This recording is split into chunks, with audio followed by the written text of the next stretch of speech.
پاکستان کے army chief general Qamar Javed Bajwa نے اپنے یوم شہداء کی تقریب سے خطاب میں کہا کہ تنقید سیاسی پارٹیوں کا حق ہے، لیکن الفاظ کا چناؤ اور استعمال و احتیاط برتنی چاہیے۔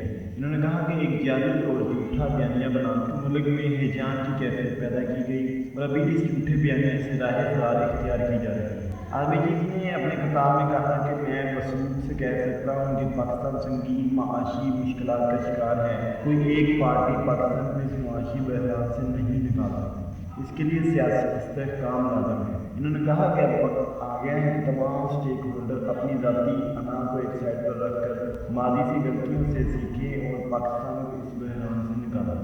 آرمی چیف نے کہا کہ اس کے ساتھ ساتھ جمہوریت کی روح کو سمجھتے ہوئے اور عدم برداشت کو ختم کرتے ہوئے ایک سچا جمہوری کلچر پیدا کریں۔ 2018 کے الیکشن میں بعض پارٹیوں نے RDS کو بہانہ بنا کر جیتی ہوئی پارٹی کو سلیکٹ کر رکھ دیا اور 2022 میں عدم اعتماد کا ووٹ ہونے کے بعد ایک پارٹی نے دوسری پارٹی کو امپورٹڈ کا لقب دیا۔